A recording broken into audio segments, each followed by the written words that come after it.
Welcome to revision lesson 1B, where we are now moving on from looking at the components of a sentence, i.e. nouns, verbs and particles, and understanding the difference between them. And now we're moving on to the actual sentences themselves, that there are two types of sentence. Those two types of sentence are what? Type it in the chat bar just to reinforce what we've been doing. This week we've been looking at, last week we've been looking at the components of a sentence. Now we're looking at the types of sentence that those components could be in. And they are either noun sentences or verb sentences. And noun sentences being the default. Do you remember we said nouns are the strongest part of the Arabic language, and noun sentences are stronger or more emphatic than verbal sentences. And it's very straightforward. At the time being, we're going to later learn on, it's not as simple as this, but it's a helpful way of looking at it. A noun sentence is a sentence in Arabic that doesn't have what in it. It's pretty straightforward. Yeah, it doesn't have a verb in it. And a verb sentence, guess what? It's a sentence which has it has a verb in it. It's as simple as that.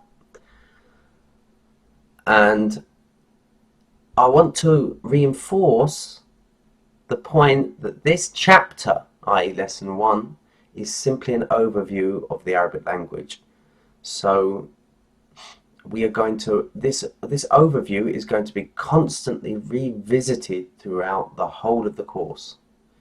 It's basically the very structure, or let's say the very fabric of the Arabic language. So you're going to be revisiting it. So don't worry if you don't get it yet. It's not about, and I always say this, it's not about getting it straight away. Most of the things you can't get straight away.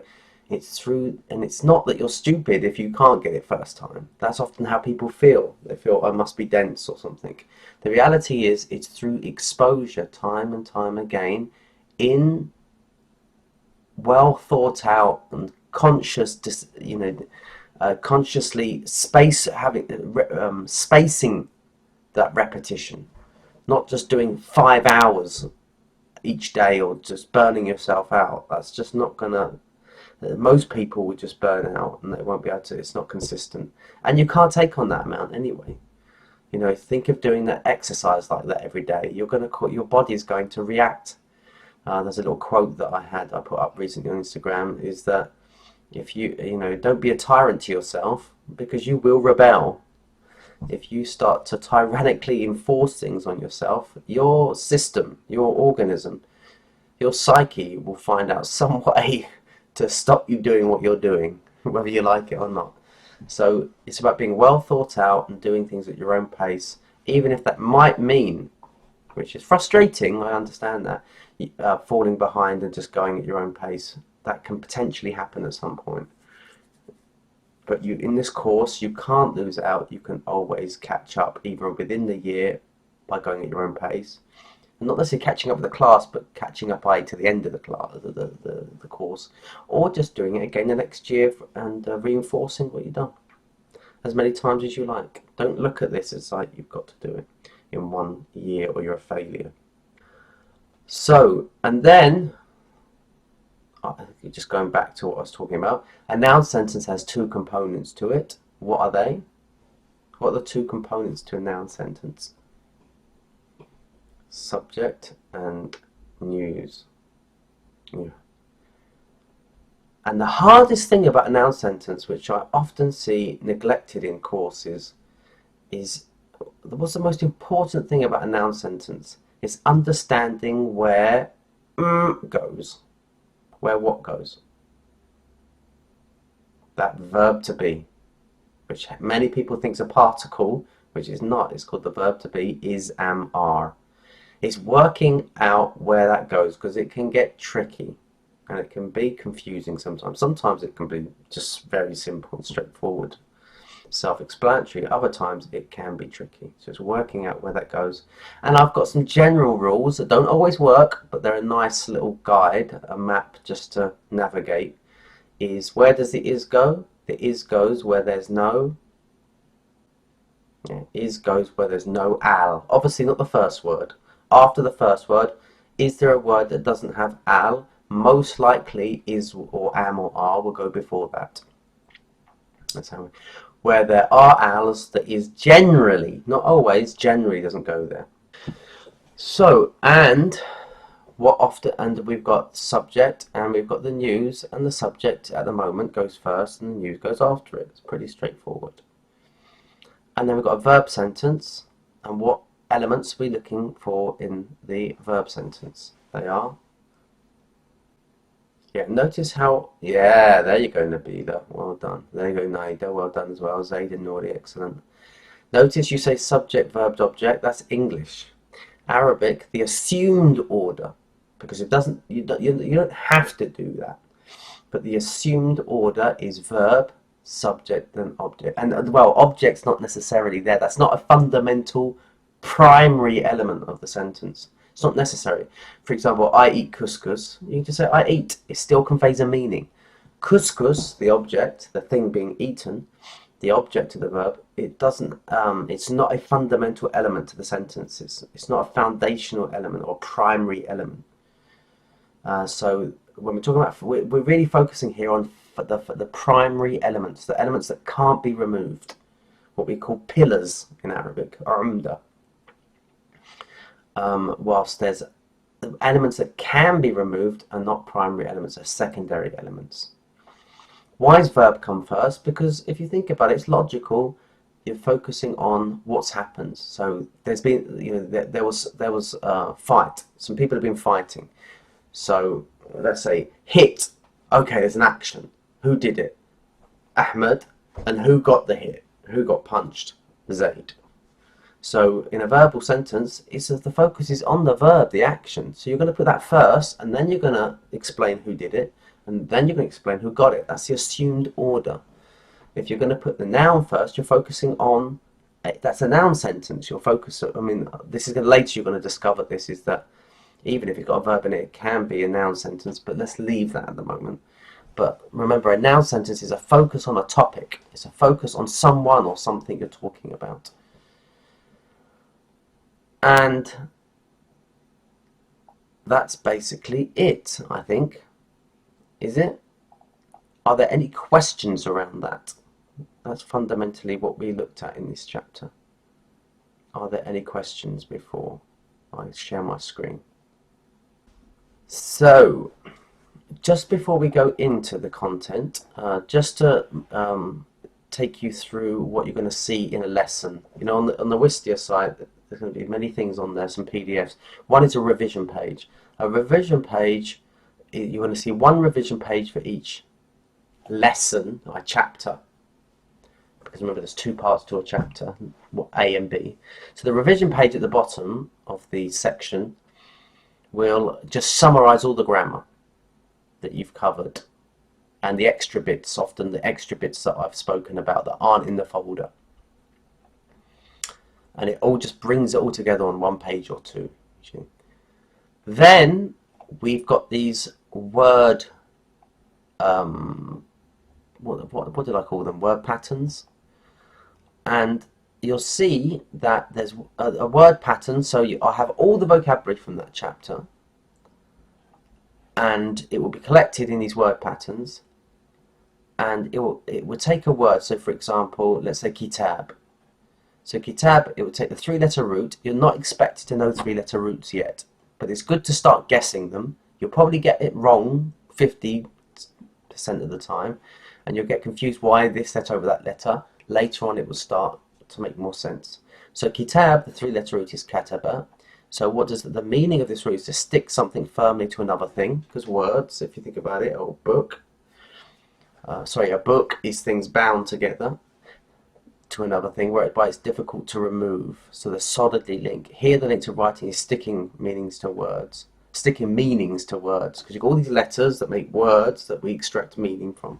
meanings associated root, and then I talk about, so that's the inherent meaning of any word that comes from this three-letter root. And then words, I give some examples: to gather together, record, to impose, to ordain. Because when you impose something, it's as if you're connecting those things together firmly. And then I give all the words in the Quran that come from this, whether they be verbs or nouns, and it goes like that. And so you'll see a whole list of those. They're not so important for you at the moment. They're more reference for you later to really appreciate the Quran more. And so you'll see, for example, sujood, the three-letter root is sin, jim, dal, and sajid. So sujood means a prostration. Sajida means he prostrated. Yasjudu is the present tense. We'll do this way later. He prostrates. Masjidun is a place of prostration. Masajid is the plural of masjid.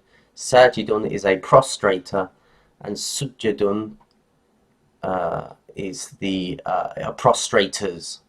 So here, that's the plural of that, that's the plural of that, and that's the present of the past here. Yasjudu is the present of sajida.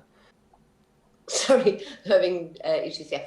And the second word, when they're two in a row on the chart. Oh, here, yeah. So if it's a noun, yes, it will be the plural. If it's a verb, it will be the present. Ah, thank you. No, thank you for that. That's important. Keys to revising, we've said this. Go over the material within 48 hours of class, but do not spend more than 30 minutes maximum for each sitting. This is a general guide. I'm not, for some people's have different learning styles, so it's just a guide. You adjust it according to your needs. As you can answer the questions at the beginning of the lesson. Yeah, so at the beginning of a chapter you'll have some points, don't you? And then you ask, can you answer that question straight off your head? If not, then you need to obviously go over the things. You're on the top of things. Fill out the chart until you feel, that's vocabulary. Fill out the chart until you can fill them all in. Find links with emotional charges. I give you examples of how to do that, and you can use a vocabulary app to reinforce it even more. Go over them. I mean, when you say go over the material within 48 hours of the class, the recorded class, is it one's watched oneself or the revision class? Well, either. You can do it either way. Yeah. Yeah. The most important thing, or the point I'm making is 48 hours before you're being exposed to learning. Now that learning could be the videos, you're learning from them, or it could be the live classes. So just work out something that you can manage, though. You've got to ask yourself what's logical for you, or not logical, but what's applicable for you. So to go do that twice for the videos and for the live class might be difficult. So don't do it for the videos and do it for the live class, for example, or vice versa. Thank you. No problem. Khadija, you had a question about filling the chart in. Do you want to unmute yourself and just clarify what you mean? Yeah, when you say we have to, is it that chart, a chart like that? Yeah, one of these. Yeah, that's the one. Is that the one? Yeah. Okay, yeah. Let's answer your question. Just a blank chart. Yeah. So you fill it in. You basically see if you can fill it in, and then circle the ones you keep getting wrong. I did this with my, driving theory test. You have that book with all those multiple choices, and it's loads of them. So I basically went through it, or maybe I went through about 10 a day, let's say. And I just noticed the ones that I kept getting wrong, and I didn't go over the ones I kept getting right. I circled the ones I kept getting wrong, and just kept reattempting them until I got them right. That's how. Oh wait, what is everyone working on right now? My Zoom chat. Yeah, Nabila, we're not working on anything at the moment. Don't you worry. We're just summarising the lesson. Yep. So these you can go through those.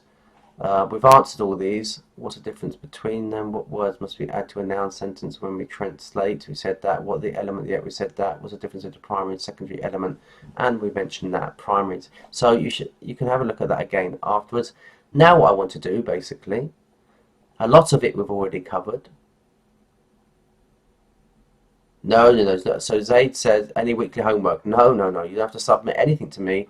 Apart from the assignments come in about after every 5 lessons, so one every 10 weeks or so, and that's optional. If you want to submit it to me, you can. If not, there's no questions, it's just sentences to translate. Simple as. I don't expect anything. You apply yourself as you wish. Some people have an issue with this. They say, no, I need someone on top of me. But there's a problem with that. Yeah, I agree with it in the short term that it is good, but it develops bad studying habits. It means that you end up always needing someone in your case, and I can understand where this comes from. It's the education system. But what happens when you're left to your own devices after the course is that you don't keep up anything because you've got no one on your case. You can't. The only one who's on your case is Allah and yourself, you know. And so I prefer that motivation to come deep within so that you do continue, or you won't continue. You know, after the course finishes, language is something that you have to consistently engage with. It doesn't matter how much you engage with it, but that you're regularly engaging with it, whether that's once a week or once a month, but there's some regular engagement, or it's, you know, you're not going to be able to keep it. So we've got this. What have we learnt this lesson? And this is in the folder at the end of this chapter, or you can use the PDF, whichever one you wish. So what's expected is you go through these questions with your group to 11. You got, excuse me, some translations to do there, and then vocabulary again. Because there was a lot of vocabulary in this chapter. Just keep reinforcing it and note the ones you keep getting wrong, and help one another. Discuss with one another. Oh, I'm reading this word, I just can't seem to get it in my head. And then come up with one another, come up with maybe links and associations to help one another. As for all of this that you've got at the bottom, that you're not expected to get there. If you do some of it, great. If you don't, no problem. Because I think that's what we go through on the Sunday meetup this Sunday. So don't stress yourself too much. Just get through what you can. Okie doke. Any questions before? So, how many types of word are there in vocabulary? 1, 2, 3. Give an example each one. Obviously, you can do this in English or Arabic. So, kitab is a noun. Qa'ada or qara'a. This is verb. And then a particle, ala or fi or bi. What's the essential difference between a noun and a verb? A noun can be conceptualized independently of any associations, whilst a verb needs associations with it, i.e. subject and to be in time. How do we identify a particle? Well, it's a process of elimination. If it doesn't fit the others, i.e. if I say, can it be spoken about? Can it be the topic of a sentence? Yes, so it's a noun. Can I put I before a subject before it, like I do it, for example, then it's definitely a verb because it's a subject. Otherwise, it's a particle. Identify so here's the last, I think this is the last practice of this, or we might be doing it in the Sunday meetup, but we won't be doing this ever again, so don't have to torture yourself anymore. So, a particle, man, noun, came, verb, into, particle, the particle, shop, noun, today, noun. If anyone's got any questions about that, please do feel free to type in first and then come in on the audio and then unmute and speak if we need further clarification. These, noun, because it refers, it can be, cards can be removed and it can stand alone. So I can say these are on the broken table. Obviously it's ambiguous, but it still stands, so it's a noun. Anything that can replace a noun is a noun. Cards is what we call a noun. Are is a verb to be, so it's a verb. On, particle, the particle. Broken, noun. It's an adjective, yes, but it's a noun because adjectives are a subcategory of nouns. Table, noun. So if you have any questions as I'm going through this, please do feel free to ask in the chat and then unmute if need be afterwards. The particle, customer, noun. Said, a verb. That particle, that noun. Man, noun. That noun. Came, verb. Into, particle. The particle. Office, noun. Was, verb. Ill, noun. Now that's tricky and you're not expected to know that. It's just me being awkward and trying to really tax your brain, that's all. Is that clear for everybody? No, it's not a verbal noun, Juwayriya, ill. Ill is a adjective, it's describing someone. So it is a noun. A verbal noun is what is an action. For example, reading is good for you. Reading is a noun, but it expresses an action by reading. So we call that a verbal noun. running, reading, writing. Is that clear, Joelia? Sort of. I was getting confused with illness as a state. I don't know Yeah. if that makes any sense. Yes, but that's what I was getting confused yeah, with. but the state is the verb to be. So, for example, when I Yeah. say I was ill, I'm saying I'm in a state, and then the ill's clarifying that state, but it's an adjective in English. Okay. But it's Yeah. Okay. So- Thank you. no problem at all. What's the difference between a noun sentence and a verb sentence? We said that. At the moment, this is a false rule. It's okay. It's like a rule that's helpful, but it's not exactly correct and accurate. Is that a noun sentence has no verb in it, a verb has a verb sentence has a verb in it. What verb do we add to the noun sentence when we translate to English? The verb to be, am, is, or are. What are the two elements of a noun sentence? Subject and news. How do we know where to put the verb in the noun sentence when we translate it? Now, this is a general rule. It doesn't always work. And we're going to see many exceptions to this, but as a general rule again, rules are, let's say, rules in Arabic language or any language are artificial concepts that we apply when learning a language through the observation of correlations that we're seeing, patterns that we're seeing.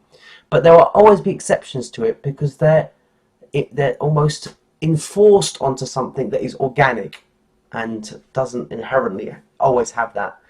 And that's a lovely metaphor for life, because we have rules for life, but they don't always work because they're just correlations of habitual patterns that often work and are nice guides for us, but life is complicated in its nuance and in the details of life, and so rules are there, but they don't always work. And I think that's a really healthy way of saying. Often people try to get reality to work by their rules instead of the rules applying them softly to reality and seeing if they work. That's a much healthier way, or we just end up very miserable and confused.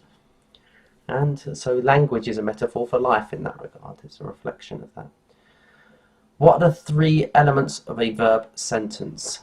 Now, the essential ones are verb, subject, and then secondary element is the object. What's the usual order of a verb sentence? Verb, subject, and then if we have an object, object. Translate the following sentences. هذا رب, this is a Lord. النبي عظيم, the prophet is great, or the prophet is a great person. Remember, عظيم is descriptive. It's like an adjective in English. It's not an adjective in Arabic, but so it can stand alone. So we can add one or person just as a filler in English. أنت على صراط, you are on a path, not the path, because it's got no al. And we're going to study that in the next chapter. I think we do al. قعد المسلم على العرش. So here's a verbal sentence. The Muslim sat. Notice sat. Who sat? The Muslim on the throne. Now Nabila's got a question. Wanted to hear the verb in between. Do you mean for number 3, Nabila? No, in the first one, Yeah. if it says هذا رب, then that's this is, and then you have Lord. A Lord. What's this is a Lord. Okay. Yeah. Yeah, I was just figuring out whether. Okay. No. Yeah. So it's a noun sentence. So we have to put is there, and don't forget the particle, the indefinite particle because there's no L on it. So that's basically it. That's all that was expected of you. Everything else, I think all of this is actually the Sunday meetup. I have to check that to confirm that. Again, this is.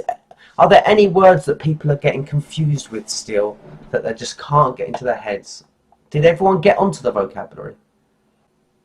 So that's not a problem. So Maria says her group didn't get onto the vocabulary. That's not an issue. Did you finish everything we've just gone through though, Maria?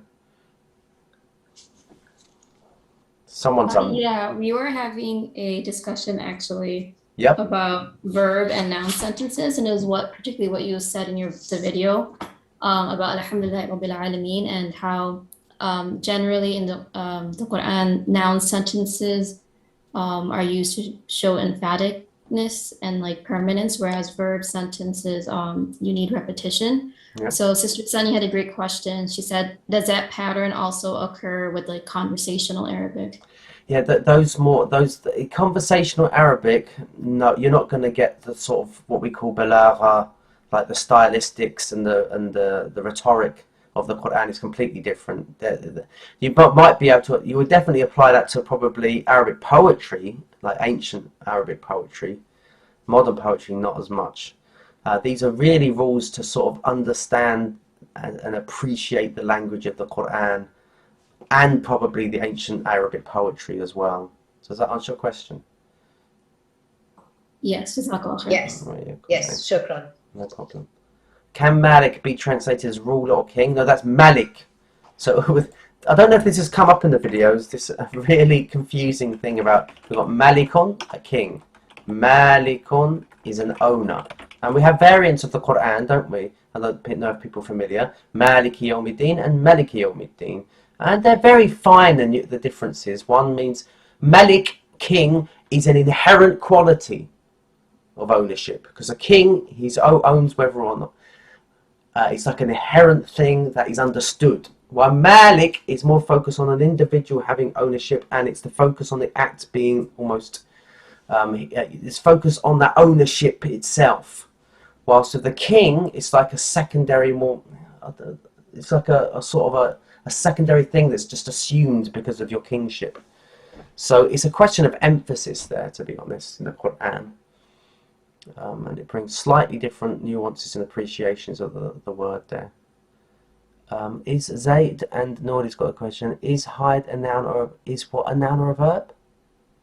Oh, ihdi. I think that's what you're saying. It's a verb. Yeah, it's a command, and Sunhild had that question last week. Very good question. Where, like, when I say eat, guide, these are commands and they're considered verbs. And you say, well, where's the subject? It's implicit in it. When I say eat, I'm actually saying you, oi, you, eat. So there's an implicit you there with the command. So answer your questions, Zayd and Nordi. I had a question, if it's okay. Yeah, can you hear me or not? Yeah, I'm just worried about your connection, Nabila. It's okay. It's all breaking apart. So do these like the little words, like the alu and the ana and the ala, and Yeah. it's like all the ons and is and theirs and obs and stuff. Yeah.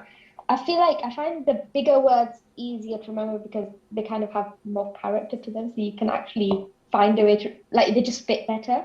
Yeah. But these little ones, I get more confused. Do you, like, is there any story that you've come up with to remember them? Because I keep messing them up. You mean in terms Especially of like the B and then, you mean remembering the translation? yeah, because I mixed all of the little ones. Like, for example, just come off the top of my head, like be. And now the thing are, these are what we call prepositions in English. You know, like on, at. Yeah. And they don't have an inherent meaning until they're in a context. So we're going to a whole chapter on that. But just coming off the top of my head, we've got some like generic meanings we can give. Like be usually means with, for example. But in Bismillah, it's translated as in. But bee, if you want to go with, I think of a bee and he's with honey. He's got big buckets of honey or something. Yeah. You know, something like that. Yeah. That's what comes to my head. So answer your question. Yeah. And Those associations can be very helpful. Yeah, make associations. Like Allah, it looks like Ali. If you look like Ali, and Ali, it means to be high, and on is above something, so it's high, isn't it? So I think I gave that in the video as an association for that one at some point.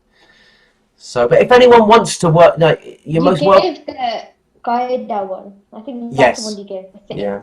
If anyone is struggling for associations, just WhatsApp me or email me, and I can, we can come up with something together that works for you.